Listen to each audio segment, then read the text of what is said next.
కార్తీక పురాణం 3వ అధ్యాయం నదీ స్నాన మహిమ బ్రహ్మరాక్షసుల వృత్తాంతం గురించి ఈ వీడియోలో మనం తెలుసుకుందాం. నదీ స్నాన మహిమ. జనక మహారాజా, కార్తీక మాసంలో చేసే స్నాన దాన జప తపాదులు బహుపుణ్య వ్రతాదులు. అటువంటి సర్వోత్తమ పుణ్యప్రదాలైన వ్రతములు ఆచరింపని స్త్రీ పురుషులు లెక్కలేనన్ని మార్లు శ్వాసయోనిలో కుక్క జన్మగా జన్మిస్తారు. కార్తీక మాసమంతా స్నానం దానం వ్రతం ఉపవాసం మొదలైన వాటిని చేసే శక్తి సామర్థ్యాలు చాలని వాళ్లకు కార్తీక మాస పౌర్ణమి నాడైనా వీటిని ఆచరించాలి. ఆ విధంగా చెయ్యని వాళ్లకు నీచ జన్మలు తప్పవు. దీనికి ఉదాహరణంగా చక్కని ఇతిహాసం ఒకటి ఉంది. దానిని చెబుతాను, శ్రద్ధగా విను. ఆంధ్రప్రదేశములో తపోనిష్ఠుడైన బ్రాహ్మణుడొకడుండేవాడు. ఆ విప్రుడు సకల శాస్త్రాలు తెలిసినవాడై ఉండుట వల్ల శాస్త్రజ్ఞానాన్ని ఆచరణలోకి తెచ్చుకొన్నాడు. సత్యవ్రతం, ఇంద్రియ నిగ్రహం, భూతాదయ కలిగి వ్యవహరించేవాడు. అతడిలో తీర్థయాత్రాశక్తి ఉండడం వలన సకల పుణ్యతీర్థాలు సేవిస్తూ దైవధ్యానంలో దినాలు గడిపేవాడు. ఒకనాడు ఆ పుణ్యాత్ముడు ఒక తీర్థయాత్రకు పోతూ గోదావరి తీరానికి చేరుకున్నాడు. అక్కడ ఒక పెద్ద మర్రి చెట్టు మీద 3 బ్రహ్మరాక్షసులు ఉంటున్నారు. సూదుల్లాంటి వాళ్ల తల వెంట్రుకలు పైకి లేచి పెద్ద పెద్ద ఈత రుప్పుల్లా కనిపిస్తున్నాయి. కొండగుహల్లాంటి పెద్ద పెద్ద నోళ్లు తెరుచుకొని గట్టిగా భయంకరంగా అరుస్తున్నారు. వాళ్ల శరీరాలు కారుమబ్బుల కంటే నల్లగా నిగనిగలాడుతూ పర్వతాల్లా గోచరించుతున్నాయి. పొడువాటి వాళ్ల చేతుల్లో మంచి పదునైన కత్తులు తళతళా మెరుస్తున్నాయి. వాళ్ల కొరలు దంతాలు చాలా వికృతంగా ఉన్నాయి. కనులు చింతనిప్పులలాగా కనిపిస్తున్నాయి.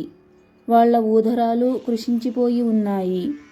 ప్రాణభయ రక్షణార్థం సకల ప్రాణులు ఆ మర్రి చెట్టుకు 6 క్రోసుల దూరం దాటి వెళ్ళిపోయాయి. ఆ బ్రహ్మరాక్షసుల భయం వల్ల మనుషులు గాని, పశువులు గాని, పక్షులు గాని, మృగాలు గాని ఆ ప్రాంతానికి పోవడం లేదు. ఆ చెట్టు చుట్టూ భయంకరమైన ధ్వనులు వినిపిస్తుంటాయి. తీర్థయాత్రలకు పోతూ ఆ మార్గాన పోయే బ్రాహ్మణులు ఆ విషయం తెలియదు.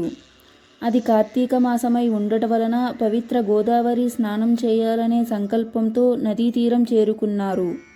విధివశం వల్ల వృక్షశ్రుతులైన బ్రహ్మరాక్షసులను చూసి భయపడి వారి హూంకరింపులు వినే శక్తి లేక చెవులు మూసుకున్నాడు. శరీరమంతా చెమటలు పుట్టాయి. నిలువెంతా వణుకు పుట్టింది. అన్యదా శరణం నాస్తి అనుకున్నాడు. సర్వజగద్రక్షుడైన విష్ణు భగవానుని మనసారా ధ్యానించాడు. త్రాహి దేవేశ లోకేశ త్రాహి నారాయణాన్వయ సమస్త భయ వినాశిన్ త్రాహి మాం శరణాగతం అని ప్రార్థిస్తూ రాక్షసుల బారి నుండి తప్పించుకునే మానవ ప్రయత్నంగా యథాశక్తి పరుగుబెట్టనారంభించాడు. తగిన ఆహారం చాలా కాలానికి లభించిందనే పేరాసతో బ్రహ్మరాక్షసులు 3 తరుముకుని వెళ్లారు. కొంత దూరం వెళ్లిన తరువాత ఆ పుణ్యాత్ముని సమీపించి అమాంతంగా కబళించాలనే దృష్టితో చేతులు చాచి పట్టుకోబోయి బ్రహ్మ తేజస్సుతో సకల ప్రాణుల్ని పునీతం చేయగల అతని ముఖాన్ని చూసి నివ్వెరపోయారు. ఆ విధముగా ఏకాగ్రహంతో చూడటం వల్ల వారి పాపాలు వారిని విడిచి పారిపోవటం వల్ల సజ్జన దర్శనయాత్ర పుణ్యం ప్రాప్తించడం వల్ల పూర్వజన్మ స్మృతులు కలిగాయి. దానితో ఆ 3 విప్రునకు శక్తి శ్రద్ధలతో నమస్కరించుచు, ఓ మహాత్మా, నీ యొక్క దివ్య దర్శన మహత్యం వలన మా పాపాలన్నీ పటాపంచలైపోయాయి. మీరు రావటం మాకెంతో ఉపకారమయ్యింది. మీ దర్శన భాగ్యం వలన మాకు జ్ఞానోదయమయ్యింది. పుణ్యపురుషులు పరోపకారం కొరకే భూలోకంలో సంచారం చేస్తుంటారు అని పొగిడిరి. అల్పసంతృష్టిగల ఆ విప్రుడు శ్రీమన్నారాయణ దయకు మనసులో వందనాలర్పించుకున్నాడు. అతనిలో భీతి తొలగిపోయింది. నిశ్చింత ఏకాగ్రత కలిగాయి. వాళ్లను దయతో చూసి మీకు మేలు కలుగుతుందని ఆశీర్వదించాడు.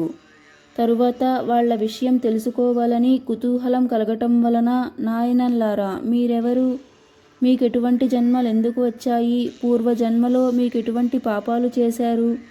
చేసిన పాపం చెప్పటం వలన కొంత తరిగిపోతుంది. శ్రీమన్నారాయణుడు మనలందరినీ రక్షిస్తాడు. ధైర్యంగా ఉండండి. మీ వృత్తాంతాలు నాకు చెప్పండి, సందేహించవద్దన్నాడు. అప్పుడా కథల్ని చెప్పడం ప్రారంభించారు. బ్రహ్మరాక్షసుల వృత్తాంతం. మొదటి బ్రహ్మరాక్షసుడు తన వృత్తాంతం వినిపించుట. మహాత్మా, నేను ద్రావిడ దేశంలోనున్న సుందరమనే గ్రామానికి చెందిన బ్రాహ్మణ వంశానికి చెందినవాడిని. నాకు గ్రామాధికారం ప్రాప్తించింది. నేనా అధికార గర్వంతో కన్ను మిన్ను గానకుండా కఠినాత్మున్నై కుటుంబ పోషణ యందు ఆసక్తి హద్దులు మీరటం వల్ల బ్రాహ్మణ ద్రవ్యాన్ని అపహరించాను. అంతేకాకుండా బంధువర్గాన్ని అలక్ష్యం చేశాను. అమావాస్య దినం నాడు కూడా సద్బ్రాహ్మణులకు పిడికెడు అన్నం పెట్టి ఎరుగను. బ్రహ్మత్వం 7 తరాల వరకు పీడిస్తుందని తెలుసుకోలేకపోయాను. అది సూర్యచంద్రులున్నంత వరకు పీడిస్తుందనే శాశ్వత సత్యాన్ని గుర్తించలేకపోయాను. ఆ జన్మలో చేసిన పాపాలు వల్ల రౌరవాది నరకాలు కొంతకాలం అనుభవించి తరువాత అనేక నీచ జన్మలెత్తి పడరాని పాట్లు పడుతూ చివరకు బ్రహ్మరాక్షస జన్మమెత్తాను. ఈ పాపం పోయే ఉపాయం చెప్పి నన్ను ఉద్ధరించమని ప్రార్థిస్తున్నానని మొదటి బ్రహ్మరాక్షసుడు తన కథ వివరించాడు. రెండవ బ్రహ్మరాక్షసుడు తన వృత్తాంతం వినిపించుట.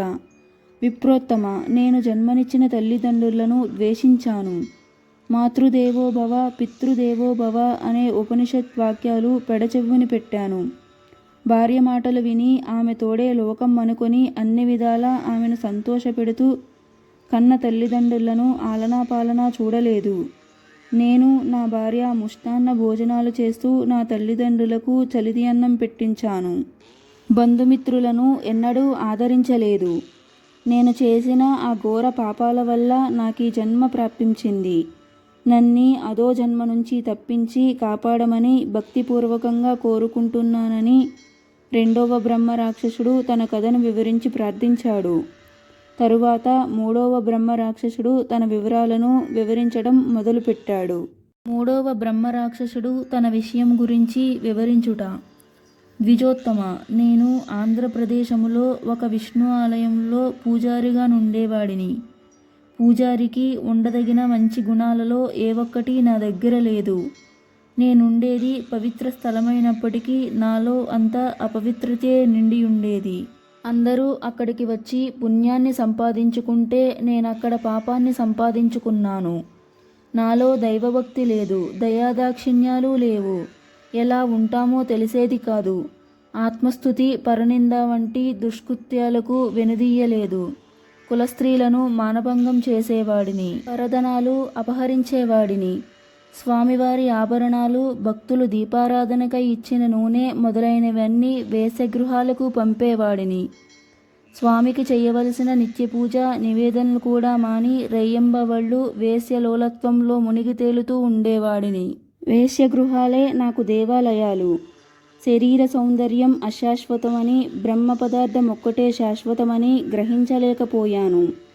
ఉన్న సంపదనంతా వేశ్యలు హస్తగతం చేసుకొని నాలో సత్తువ సంపదలెండగానే బయటకు నెట్టివేశారు. చివరకు దిక్కులేని చావు చచ్చి నరకంలో నానా యాతనలకు గురయ్యాను. తరువాత అనేక నీచ జన్మలెత్తి తుదకు ఈ జన్మను పొందాను. మీ దర్శన భాగ్యం వలన నాకు జ్ఞానోదయం కలిగింది. చేసిన పాపాలకెంతో సిగ్గుపడుతున్నాను. పశ్చాత్తాపం వలన కొంత పాపం పోతుందని పెద్దలు చెబుతూ ఉంటారు. నన్ను మీరు ఉద్ధరించగలరనే పూర్వ విశ్వాసం కలిగింది. నన్ను కాపాడే భారం మీ మీద ఉంచుతున్నాను.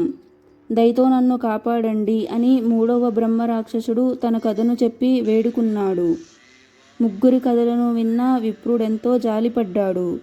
వాళ్ళందరి నుండి తన పవిత్ర ధర్మంగా భావించి వాళ్లతో మీరు చేసినవన్నీ మహాపాపాలని చెప్పటంలో సందేహం లేదు. అందుచేతననే పడరాని పాట్లు పడ్డారు.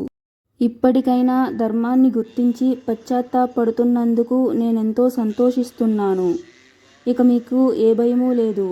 మీకు ఈ నీచ జన్మల నుండి విముక్తి కలిగిస్తాను. శ్రీమన్నారాయణుడు మనకు తోడుగా ఉంటాడు అని చెప్పి వాళ్లను వెంటపెట్టుకుని కావేరీ తీరం చేరుకున్నాడు. అది కార్తీక మాసం అయి ఉండడం వల్ల ఉపవాసం చేసి కావేరీలో స్నాన జపాలు కావించి వ్రతం పూర్తి చేసి ఆ వ్రత ఫలితాన్ని ఆ బ్రహ్మరాక్షసుల ముగ్గురికి ధారపోశాడు. ఆ ఫలం వలన ఆ బ్రహ్మరాక్షసుల ముగ్గురికి విముక్తి పొందారు. అందుచేత కార్తీక మాసంలో కావేరీ తీరంలో స్నానం చేసి వ్రతాలు ఆచరించేవారికి సకల పాపాలు తొలగిపోయి 10,000 సంవత్సరాలు పూజ చేసిన పుణ్య ఫలితం ప్రాప్తిస్తుంది. ఆ విధంగా చేయడానికి నిర్లక్ష్యం చేసిన వాళ్ళు అనేక జన్మలు నీచ జన్మ పొందుతారు. స్త్రీ పురుష భేదం లేకుండా అందరూ కార్తీక మాసంలో కావేరి, గోదావరి, కృష్ణ మొదలైన పుణ్య నదులలో అవకాశం చిక్కిన దానియందు స్నానం చేసి వ్రతాలు చెయ్యాలి. ఇది శ్రీ స్కాంద పురాణాంతర్గత కార్తీక మహత్య మండలి 3వ అధ్యాయం సంపూర్ణం. ఈ వీడియో మీకు నచ్చినట్లయితే లైక్ చేయండి అండ్ మరిన్ని ఆధ్యాత్మిక విషయాల కోసం మన ఛానల్ని సబ్స్క్రైబ్ చేసుకోండి.